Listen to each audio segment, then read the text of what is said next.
Hello, ladies and gentlemen, and welcome to the REC podcast, brought to you by the REC Toycast. I'm your host, Roman Chavez, and with me, as always, Erik Icarus. Eric. What's going on, my dude?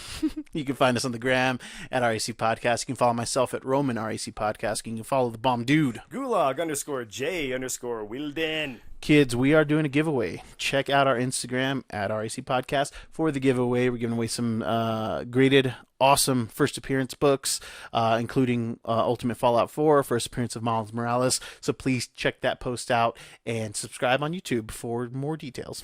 Yeah, come on. How you doing, with it, kids? Yeah, we're trying to give away free stuff. Yeah, come and on now. Not getting the bites. I thought what's not up getting with the that? bites. But hey, you know, we got to work harder. That's just us. Yeah, Let's I'm work down with harder. that. Let's just work harder.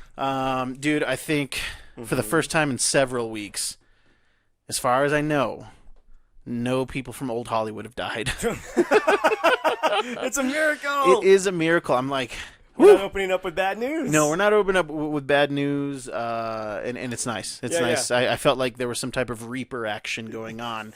I'm just going to be bummed because when we do our end of the year show this year, our in memoriam is going to be long.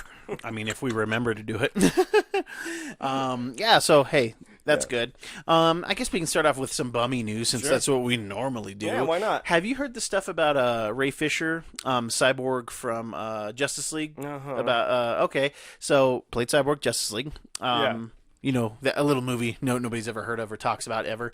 Well, apparently he had some beef with Joss Whedon. Oh, really? Excuse me. Yeah, there were some interesting things. He just kind of came out with it online. Just like there was a clip of him at Comic-Con, which I was there for, when he was saying he's on this panel for Justice League saying, basically saying, oh, you know, they picked a good guy to replace Zack and this and that. Right. And then he just like out of nowhere was like, I would like to forcefully retract this statement. Whoa. Just out of nowhere, unprovoked. And then he was just saying that Joss Whedon's was unprofessional and created like an abusive environment and this and that. It was just like something that you don't really see in Hollywood. No. And it's just weird. And I guess, you know, we're kind of in this time where a lot of people are telling their truths, you know? Sure. And I don't know, it just seemed weird that it would come out right now. Yeah. Joss and his camp haven't really said anything. Right. Probably not going to dignify it. No, it doesn't seem like it. Because I've heard nothing but good things. I've heard nothing but good things, but here's something interesting. Here we go. Kevin Smith. Yes. He had worked with some people. I can't remember if he was actually like on the Star Wars set, visiting J.J. Abrams, and you know he recorded some dialogue and everything for Star Wars. But he had spoke to some FX people who worked on both Star Wars versions of Solo, Right. and both versions of Justice League. Oh. And Kevin said that the FX and some of the crew who had worked with Joss, were like, you know, he was like super disrespectful about Snyder's stuff, like about this cut. And again, now this is now fourth person gossip. Sure. But you know, Kev's not one to gossip. Like as far as I know, he likes Joss just fine. Yeah, they get along. Yeah. And Kev doesn't really necessarily. I've never heard him lie. No. Like he tells stories. He's not at school. He's not a stirrer, except when it comes to the Westboro Baptist people. Sure, you know, we all love doing that. Yeah, exactly. So yeah, he's like, you know, he's like, I don't know anything else. He's like, but apparently he was very disrespectful about in terms of like Zack's product. So that's kind of interesting. I wonder what the I wonder what's stemming from. I wonder why he wants to come out with it now. Right. Especially, this is not a guy who's got a history of anything. And in fact, he's he's got a history. He's very, very left-leaning. Joss Whedon is insanely liberal. Yeah. So he'll get into it about stuff like that. But I've never heard any. Like he always seems like kind of like one of those actors, directors. Yeah, totally. You know, some people from Firefly and other shows that like kind of like, hey, I didn't witness any type of something like this. You know, people were obviously asking them. And they're also, but like this was 20 years ago too. For sure. You know? So what did the tweet say exactly? Just like, I want to retract those statements I said about Joss. Like, about him being, 5 years ago, whatever. about him being, you know, cool, and he was just saying that he was verbally abusive, was unprofessional, disrespectful, and this and that. To him. I think he just meant in general, but I think he felt like it was to him because if you remember in the original kind of trailers that were coming out for Justice League, there was a lot more Cyborg in there. Oh, big time. There was a lot more Cyborg in there. So, and Ray Fisher's a guy who's not really embedded in Hollywood. I believe he's a stage actor. Okay. So maybe he doesn't know this kind of unspoken rule, or maybe he's seeing, which I'm not saying there should be an unspoken rule or anything like that, but I don't know. It all just seems like weird timing. Very weird timing. It didn't seem like anything was provoked, but hey, man, maybe this was just sitting with him for and he's like, I can't take it anymore. I got to get this off my chest. But I feel like if you're going to lob that kind of I have that kind of a retraction, you need to give an example. Yeah. You need to tell me what happened, what he said, or one thing. Give me something. Yeah, Kevin had also said that he had heard from these guys that like Joss had added that scene. You remember when Flash falls onto Wonder Woman? Yeah. And he's like, oh my God. I guess Gal was like, well, I don't want to do that. And he's like, well, that's fine. We'll just get a double. So like she didn't want to do that scene apparently. I don't know. I don't. Yeah, Gal Gadot. Yeah. I don't want to dabble too much in the rumor stuff, but I don't know. I thought it was weird, especially you guys know, and I love Joss Whedon. I love his work. I don't know the guy, but you met him. Sure, yeah. I mean, it was awesome. Nice to a fan. Very nice. To you guys. For the but five. This was pre-Avengers. Yeah, the year before Avengers. Yeah. So maybe the fame got to him, but so he did. So allegedly he inserted the scene with Flash grabbing one of the and I don't know if that's like causation or an effect because of anything, but it's just like it sounds like maybe some of that dumb. Well, I thought that Joss would have added that too. Like that seemed like a Joss thing. Yeah, and honestly, I mean, I didn't even think the joke's necessarily funny. It's not funny. No, it's not Didn't funny. need to be in there. Completely unnecessary. But now it makes me wonder if he like really did try to like. Okay, here's my theory. Oh, here we go. I love it. I love it. This is deep. This is deep espionage sabotage. Okay. Like, hey, Joss feels burned out from Age of Ultron. Oh yeah. So he needs to get let go. So they stir the pot. Kevin Feige's like, cool, man, we'll let you go. He's like, but you got to get in there, and I need you to dismantle something. Like Joss torpedoes Justice League for Marvel as like his like last like hey. So you want to be free? Yeah. It's your last job. Yeah. Like Kevin Feige rubbed the Joss Whedon lamp. Yeah. And he got three things. So he got Avengers, Age of Ultron, and then he got Justice League sabotage. Yeah. Oh no. I wouldn't put it past him. Yeah. Or Disney, rather. Yeah. But that is a good theory. Kevin Feige just playing the long game. Yeah, just like he does not care. Like he's got all these things in motion. Yeah. He's just sitting. Play the long game, Mr. Whedon. Oh god. Oh my god. Oh my. Yeah. He has something on Joss, so he's like, gotta do this stuff. It's like, I don't want to work for Warner Brothers. He's like, well, you're gonna. Yeah. Well, you gonna. I mean, it's kind of bummer. Yeah. I mean, again, you need to clarify. What happened? If you're going to have something that big of an accusation. In cancel culture, look, it's not going away. But I would like some more evidence on things. And I don't know, like you said, like I'd like to know, like give me an example of what he did to you, because I don't want to back, art and the people. I think we've talked about that several times. Disassociating the art from the person. Yeah, absolutely. But also, like, this is a guy who's done so much for like women. Oh, in terms of entertainment, especially in his comic books, and Buffy. Come on now, his writing team, his producing team, big time. But not an overly diverse cast in terms of minorities. So we could argue that was more maybe studio meddling. I think so too. I think so too. I mean, because when those movies were coming out, it was all like, okay, we got to have the one token minority, and that's all you get. Thankfully, things are getting a bit more diverse. Totally, which is awesome. I love it. But you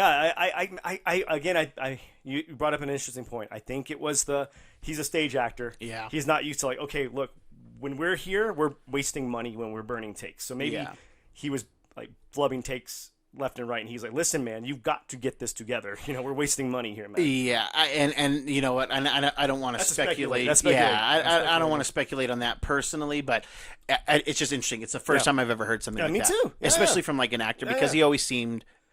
Like I said, he was an actor's director for sure. You see all those fun, and obviously all the Marvel guys have nothing but good things. Yeah, nothing but good things. Love him and miss him. So, but he did do the boob thing in Age of Ultron too. Remember when they're at the bar? They like Scarlet Witch and Bruce fall when one of the things like behind the bar when they're having the party. Yeah, I'm sorry. Yeah, Black Widow. They like fall and he's like, oh, sorry. Oh my God, he did. I didn't realize, but it worked there. It was kind of funny. I liked it there. I didn't care for it in the other one. Yeah, because it works there because there's a build up between the two characters. Exactly. That's why it worked. Yes. In Justice League, it just felt very just like, okay, we're just gonna throw that in there for the dudes. But that's weird that he did it twice. Yeah, that's strange. That's his joke, you know. Yeah. Hey, that's his party trick, you know. Party trick. So yeah, we'll see what happens with that. Some fun Marvel news though, and I know you haven't heard about this, and I'm so excited to tell you. What's up? It's bad news for Dark Horse. Okay. But Marvel has gotten the rights to Alien and Predator comics. Really? Yes, and Dark Horse has kind of made their hay. Like that's kind of been one of their big things. And Dark Horse had the Conan license for a while too. Mm-hmm. And Alien and Predator have come to Marvel. Okay. Which begs the question, and I have to know, who do you want to see the aliens go up against, and for a Marvel crossover comic? Sure. And who do you want to see the Predators go? I'll start since I'm you're prepared with this. Yes. So I think the obvious choice for Predator, is Wolverine. I was going to say Wolverine. Because obviously, guys, I'm gonna skip to the climax. Yes. When this Predator gets the upper hand on Wolverine, or Wolverine allows him to, and he tries to remove said spine, he's not going to be able to. And then it would be interesting if Logan would become like a prize. Oh, for sure. Because he's unkillable. He's unkillable. And it's going to be near impossible to remove his head and spine. That would make sense. I would love to see that version. And I want to see the version where they have to, like the Predators movie, where they like maybe they bring him onto the planet at some point. So so somebody comes for him. Yeah. He just whoops up on him. They can't do it. And then, a couple years later, when everything kind of cools down, they kidnap him. They put him on a Predators style training put facility. Him on the reserve. Yeah. I love it. So I would really, really like that. And I guess it's double dipping, but then I would like to see the aliens and the X-Men. And I guess we've already had that now that I think about it with the Brood. I guess the Brood are kind of that the way. de facto. Well, they're more the alien. Yeah. It would be interesting if the X-Men have to help preserve the Brood because the alien queen has landed on the Brood homeworld. So awesome. And like they have, and I don't know if they still do, but they had like an active member of the Brood on the X-Men team. It was a mutant amongst the Brood. Yeah, and there was the Brood was also in the Infinity storyline.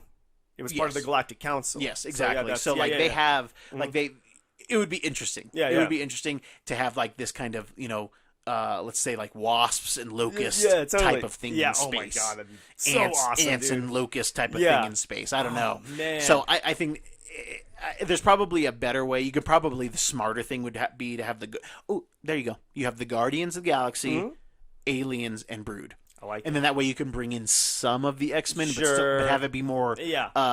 because Kitty was a part of the Guardians for a little bit. That's right. So you can kind of have that loose tie-in. Totally. And they can bring a few X-Men. Yeah. So it's still a Guardian story, but then it is... You can bring in some people exactly here and there. That's awesome. I think just thinking about this real quick, I'd like to see maybe the Predator go... This is going to be deep cuts, kids.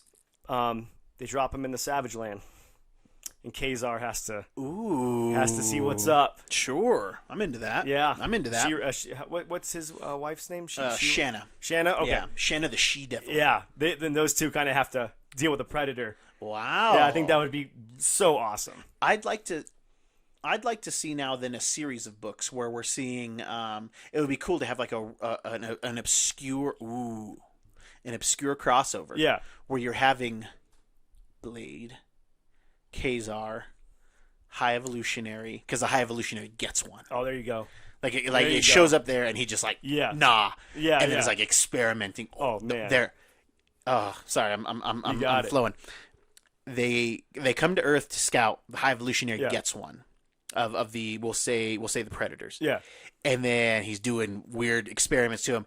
He sends a distress call, which then sends more Predators. Yeah, and then we get these minis, these like one shot or 3-page miniseries or 3-book miniseries where it's Wolverine, it's Blade. Yeah, it's all these like even Punisher would be great. Awesome in that. Yeah, Punisher would be great, but I want Punisher to get taken. Like, for sure. Come on now. Yeah. But yeah, like maybe he wounds one. Yeah. Or maybe he's on the planet version. That would be really cool too. Like almost do a Murder World Secret Wars thing, but on the Predator Reserve. Yeah, dude. Oh my gosh! And guys, I'm so into that, man. If we're talking about a lot of stuff that you're not picking up and we're going too far, mention it in the comments. Yeah. And I would love to clarify. Man, my boy will educate you on that. Yeah, we'll help you out. But what do you think about the aliens? Aliens, Guardians would be an awesome choice.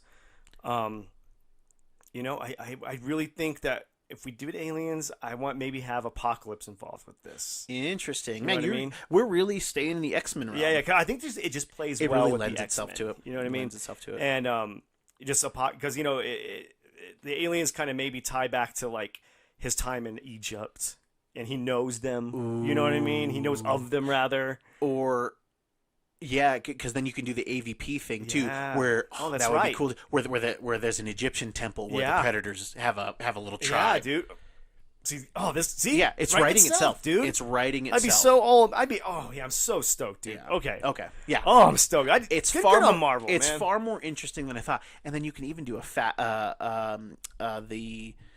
aliens go to I think they're called the Clintar. That's what the Venom planet is called. Yeah. So maybe the alien queen symbiote. Boom. Oh my. How awesome! Symbiotes are so hot right now. You can do that super easy. Put it on a xenomorph. Come on now. Oh, be terrifying. Yeah. Let's do a space horror. Let's do a space horror thing. Let's kill a couple, Pip the Troll, or just these really, interesting people that we're not using. Yeah. Let's use them as fodder for they'll be back. Yeah, for a space story. Yeah, totally. Galactus knows about him or something. I feel like there's a lot of interesting Galactus pieces. Won't destroy the alien worlds because he finds them necessary as a cleansing almost. Yeah. So that's why he won't destroy their worlds. They go to him for help. Can you destroy their planet? They're a disease. He's like, no, they're part of it. Yeah. They're needed. Yeah. They're a pestilence on the galaxy. You know. How cool would that be? We just came up with a Marvel. Come on, Marvel. That's for you guys. Yep. That's for you guys. Just write my name in there or something. Yeah. Okay? Just put the name of the podcast in there and give it and shout us out. Oh my god. You take all these ideas, Marvel. Yeah. That'd be so awesome, dude. Dude, I watched some movies. Yeah? But again, I just keep watching weird stuff. Yeah, you do. But I did watch something that I've wanted to watch for a while. Uh-huh. And I think everybody's been watching it this week, but it's Hamilton. Okay. Disney Plus. I've been hearing a lot about this. Yeah, Disney Plus released a recorded version of the Hamilton play, written, starring, I believe, directed by Lin-Manuel Miranda. And dude, it was fascinating. Yeah. It was so good. It's everybody knows this. I don't know how familiar. I mean, I barely did. Okay, just a historically accurate telling of Alexander Hamilton, but told through hip hop. It's done in the period. But it's just kind of what I'm going to say is a white friendly hip hop. Macklemore in this? Yeah, right. Yeah, I mean it does have some of that bounciness to it, but it's fantastic. It's the story of Alexander Hamilton and also Aaron Burr, the guy who actually spoilers guys for history, the guy who shoots Alexander Hamilton. They have a duel. Yes, they do. But he cheats. He doesn't cheat, but. It's told very well. Okay, so I will say that he doesn't cheat, but he it's history, whatever. Alexander Hamilton does kind of the universal. Instead of drawing, he holds his gun up, and Aaron Burr just still shoots him. Yeah. Usually there's hey, you know what? You're right. I yield, and he still got shot. Yeah.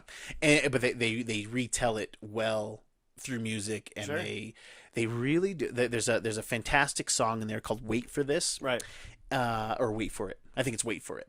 And it's this really great song sang by Leslie Odom Jr., who plays Aaron Burr, and just talking about how he's patient, and how he tries to really play by the rules and tries not to stir up things, but also wants to accumulate power. Sure. But Hamilton's nah, you got to push it, and you got to do this, you got to do absolutely. that. And it's really interesting, and he ends up really kind of comparing Hamilton to the emotions of love and death and life and like what it is to him, and it's really interesting. I highly recommend it. It's almost 3 hours long, but it's fantastic. It sounds like it's worth the watch. Fantastic. I mean, what an interesting medium to tell this history through. I would like all of my history to be told through via white friendly hip hop. Okay, I wouldn't mind that either. Just straight up hip hop is killer, man. I know. Is there any awesome actors, actresses, rappers I might know rather? Nobody. Yeah, as far as I know, it's not. It's I'm sure it's people who are I don't know anything about Broadway, but I'm sure it's like crazy famous people on Broadway. Like I have no idea who Leslie Odom Jr. is, but I learned his name because he was so good in Hamilton. Right. He's so good. He's got a few movie credits, but nothing crazy. Like he was in Murder on the Orient Express. I think he played the valet or the bellhop. Okay. But yeah. Highly recommend it. It's probably the best thing, one of the best things I watched this year. Really? So yeah, just really good. I love history, so you do. It was just a fun way to do it. And I know I'm late to the dance, guys, but I tried to get tickets a couple times, and it was hard to get. I don't think you're late to the dance because everybody's just watching it now. That's true. Everybody is talking about this, man. So. But yeah, and everybody's posting their playbills that they got from going. I was like, oh man, that would have been cool. But hey, I got to watch it in my underwear, so like, who's the real winner here? Yeah, that's a big W for you. You can keep your playbills, okay? Yeah. I got to eat a bowl of Cheetos off my stomach and watch Hamilton with my wife. If you're not doing that, if you are doing that, you win. Yeah, you just win. Yeah, the forefathers would agree. Yeah, they would agree. You're darn right. So does this was this a play that comes here? Like, I don't know. Do it here? I don't know if it's. I mean, obviously they have done off Broadway, but I think it's in Chicago and L.A. I don't know if it. No, it has been to Denver. Yeah, it has traveled because I try to get tickets. Yeah. So maybe we'll try if they do a revival. We'll go. Yeah, it would be cool. Yeah, it would be cool. I would like to see it live. Let's go. Take the missus. You can bring whatever arm tart you have that week.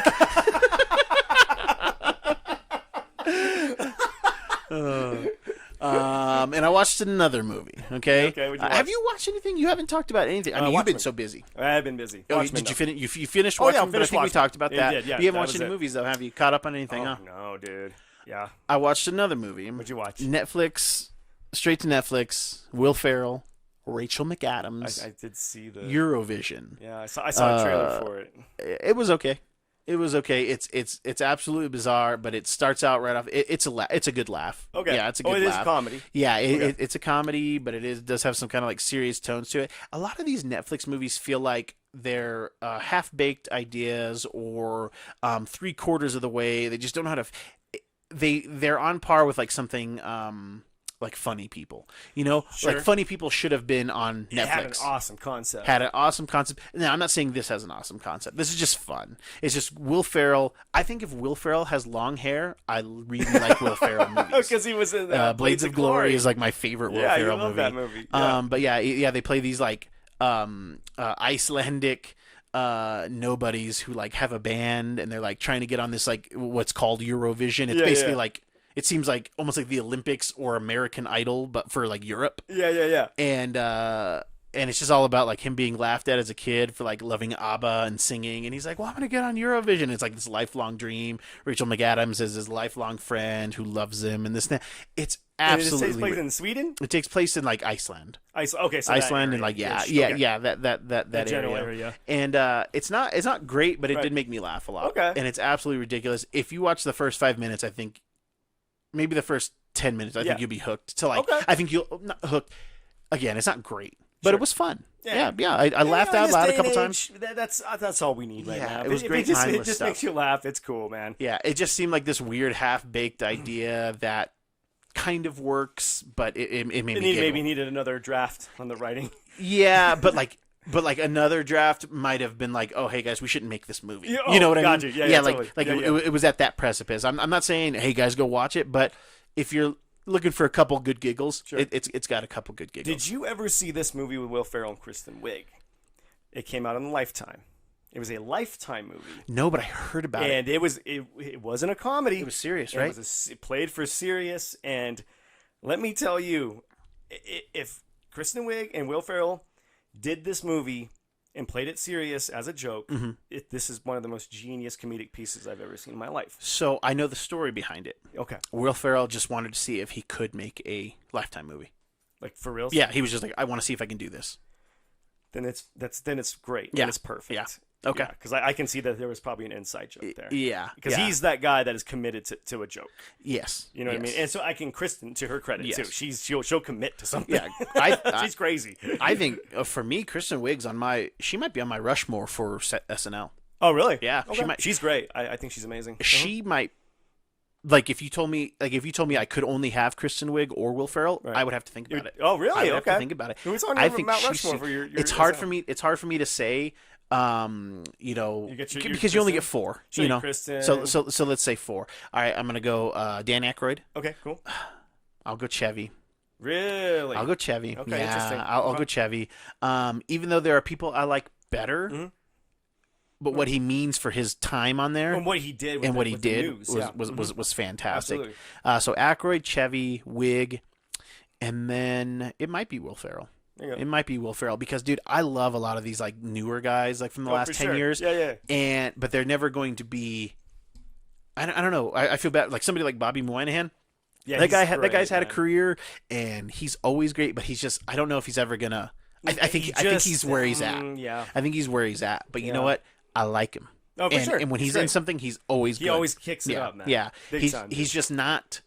I don't know what it is. I don't know what he's missing. He doesn't have that extra thing. You know what I mean? And he is so funny. He's too good. Yeah. Taron Killam was super funny. Oh, Seth Meyers is like, but Seth Meyers for me, he's like. I know he was the head writer, but like it's just Weekend Update for him. Right. He was always so bad in sketch. He was terrible, yeah. Except in that one with Walken where they're doing the where it's like the clip show of like people like putting in like their pranks, and then like Walken like beats that guy with a crowbar. Yeah, that's a great skit. That's a great skit.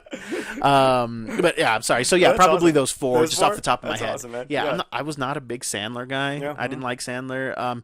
Chris Farley's fantastic. He's on mine. It's just, man, those guys. Yeah. I don't know. 4 is tough. 4 is tough on my Rushmore. We might have to do an SNL show. Yeah, if I had to do it off the cuff, Norm Macdonald, of course. Norm, Farley. I'm gonna have to go Tina. Just because she's an amazing writer. Yeah, Tina. Just an amazing Tina, writer, I think, is the funniest woman on the planet. So I don't know why she was. Just right up that and Farrell. Yeah. Those are God, it's tough. I'll have to put more thought into it. But right we might now, have to do an SNL episode. I think we're gonna have to because have the boys great clips, favorite guests. Oh, the show's right. We're doing a writing session on this podcast. But we're gonna have to. I like it, man. But yeah, Eurovision, super fun. Check it out. But it got me thinking. And I have to pose this to you. I'm gonna say it. We don't deserve Rachel McAdams. Okay, Rachel McAdams has done nothing but for like the last like almost 20 years, just been like a constant in comedy, in drama. Right. She's popped up a few times in superhero movies, and I think she's a completely undervalued comedic actress. Okay. She is for my UFC fans out there, she is the Donald Cerrone of female actresses. Okay. Somebody drops out. Yeah. Amy Adams, or not, Jamie Adams drops out. Rachel McAdams is ready to take her spot. And there you go. She'll do anything. Game Night. She's great in Game Night. She was good in that. She's so funny. What was she in? Was she in? She was in Doctor Strange. That's right. Yeah. She's completely underused in Doctor Strange as Christine. Oh, okay. And I think that I don't know if she's going to come back for more, but man, it would be great if she did. But she was great. She's completely underrated. Okay. I mean, why do you? Okay, so the Notebook. Yeah, I just think that her range of movies is. It's not even that. She has Tom Cruise levels of like, I play the same person, but you don't care because I just do that great. Okay. Like I said, so for the Donald Cerrone reference, like people drop out of fights all the time. Donald Cerrone will take a fight on a week's notice. Okay. And it's almost always like in consideration for fight of the night. Wow. Yeah. He's never going to be champion. She may never win an Oscar. Sure. But she's in the talk of like, man, you know what? Rachel McAdams is in this. I'm gonna watch it. She's Bobby Moynihan of a female actress. Yes, actress. Yeah. Like I don't think she's Oscar winning, but you know what? She can make me cry. She can make me laugh. And dude, and she just cracks me up. I think I don't think we deserve her. I think she's completely underrated, and I'd like to see her get more of a due. She did not one, but 2 movies in which she plays the love interest of a time traveler, and I don't care. That's awesome. Okay, and both of those movies are good, and she just knocks it out of the park. Okay, fair enough. Yeah, she doesn't play the same wife, but she kind of does. But it's okay. Like, you know, that's fine because it's her, and it's on her resume. She gets, hey, I played a time traveler's wife twice. So when they do that, then they finally eventually do the Quantum Leap Netflix series. Yeah, she is going to be the wife. Yeah, she's going to be, or screw that, make her the time traveler. She's deserved I would be it. So into yeah, that, it's not. So yeah, it's she a could play female. because Scott Bakula had that same kind of range. He could play drama and then comedy. And she's underrated and awesome in season 2 of True Detective, right? Oh my God, she was the. Isn't she great in that? I was getting ready. I was going to bring that up, but yeah, I'm glad you did. She was probably arguably one of the best parts of that series, that season. A chameleon. That's a completely different character. That's not Rachel McAdams. If you haven't seen season 2 of True Detective, she's tough as nails. She's tough as nails. She's psycho, and she's got some of the funniest lines in there too. But again, you forget. It's like that time. It's like, oh man, I had a great apple pie with a la mode at Village Inn. Man, it was the best I've had in a long time. But I'm not going to go tell people about it. But you know what? When I go to Village Inn, I'm going to get that same piece of pie, and that's Rachel. And I know it sounds like I'm dogging her. No, man. No. I want to put her up there. I want. This is her time to shine. Okay, right here on the RAC podcast. All right, you're due here, Rach. I think she's. You know, now that you're bringing that up, I think she's great. I think I was kind of like thinking of a jab to throw in there, but why? Threw up the True Detective. I'm like, okay, yeah, you're right. She's got so much range. Yeah. She got so much range. Yeah, she was in The Hot Chick, remember? Yeah. She played that. She played Gross Rob Schneider. Oh my God. You know, long before we knew who she was. Obviously, Mean Girls. Yeah, that was kind of her breakout, as far as I'm concerned, as Regina George, your girl. Yeah. Kills it in that, dude. She's completely underrated. She's she's one of the all times, I think. And wow, okay. I really do. As far as female actresses goes, you can put a oh God, Meryl Streep. I was gonna say Meryl. Kate Winslet. Yeah, Meryl Streep's gonna do her thing. But I've not seen Meryl Streep do anything great comedy. I've never, she's not gonna be in a comic book movie. You don't know that.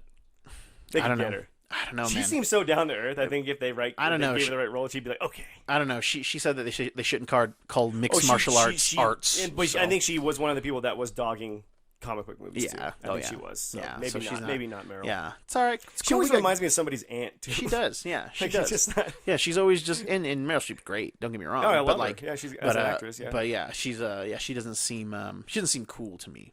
But whatever. Who am I? Sure. Yeah. Come at me, Meryl. Yeah. I mean, I'm nobody. Yeah. She's a master of her craft. She's one of the greatest actors of ever. Yeah. But give me Rachel McAdams. Hey, man. Dude, The Notebook, man. I never knew love. I never knew love until I saw The Notebook. Those two only had each other. You know what's crazy is because she's great in that, and so was Ryan Gosling. Yeah. And he was written off too, and look what he's done. Oh yeah. You know what I mean? But I feel like she should be getting more due than Gosling. I think that she deserves just as much due as Gosling gets. I think more. Yeah. Have you ever seen the Knife Guys thing with Will Ferrell and Ryan Gosling? Dude, that is such a great skit. It's good. Ferrell or on Jimmy Fallon? Not Fallon. Who's the other one? Kimmel. Yeah, it was on Kimmel. Yeah, such a great. Yeah, I think that guy. Let's suit him up. I mean, if that guy doesn't look like Richard Rider, who does? I know. Come on. Who does? I know. He needs to, I just love him in Blade Runner 2049. Yeah. He was amazing in that, dude. Yeah. And The Nice Guys, underrated movie. That's another guy, though. I mean, I think he played 3 movies where he kind of played that, like, straight man who's, like, awesome. I mean, Driver, Blade Runner, and then there was, like, another one where he kind of plays that style. The Nice Guys. Oh yeah, dude, The Nice Guys is so it's good. Underrated Shane Black movie. It's not it's not great, but like him and Russell Crowe kill it. Yeah, they're just so good. It should have been. You've seen Kiss Kiss Bang Bang, right? Yes. Okay. This is essentially a sequel. It feels like basically, that, yeah. But I mean, and talk about physical comedy when he's in the bathroom stall with the cigarette and the gun, and he's like going back. I mean, dude, he played that so well. Like how many? I wonder how many takes he took of that. Like Russell Crowe must have been losing it. He must have been losing it. Like it was so funny. Oh, it was so good. Yeah. Look, I think what I'm these Notebook actors. I think what I'm saying is I want to watch The Notebook, guys. Yeah, what's happening? I think I'm gonna rewatch The Notebook, and I think I'm gonna learn to feel again. Okay? I'm down with that. Rachel McAdams, though, I'm with you. Yes, I made a converter because I don't think you were on. I don't think you. I didn't hate her. Yeah. But now that you brought that up to my attention, I'm like, yeah, she's just great in everything. Oh, look, not a bad role. Honestly, I'm like trying to think of a role she's been in where she sucked. I'm just trying to say that I want to be in a nice bar, in a nice restaurant, and I see Rachel McAdams at the bar, and I send her a drink. Sure. She, the bartender gives her the drink. He kind of points my direction. I give her one of these, and then I walk out. Right. And I want her to know. Roman's you appreciate I appreciate your craft. Thanks for the Dr. Strangelove. Okay. My version of that is Sheik walks in a bar, sees me, orders me a drink, and gives me the I appreciate the podcast. She says, "Hey, bomb dudes." Yeah, this is a drink for bomb dudes, and kids. I think that's our show. Guys, I want to thank you for listening. Please hit that subscribe button on YouTube and wherever you're listening. Get those notifications that, hey, we got new shows. We're putting shows up at least twice a week. So we always got some content for your ears. If you like what we're doing, subscribe, like, comment. Like I said, if you got a little lost in some of that comic book talk, hey guys, sometimes I just start talking. I'm a chattery little monkey. All right? That's why you're the host. Well, and that's why we started this. Yeah, my severe ADD, We love it, man. Do you have any final thoughts for us today, my friend? If you heard the man, go and do all that stuff he said, and Rachel McAdams rocks. Okay? Rachel McAdams rocks. I think that's a good way to end. Darn right. Kids, I've been your host, Roman Chavez. I'm still Erik Icarus. We'll catch you on the next show, and thanks for listening.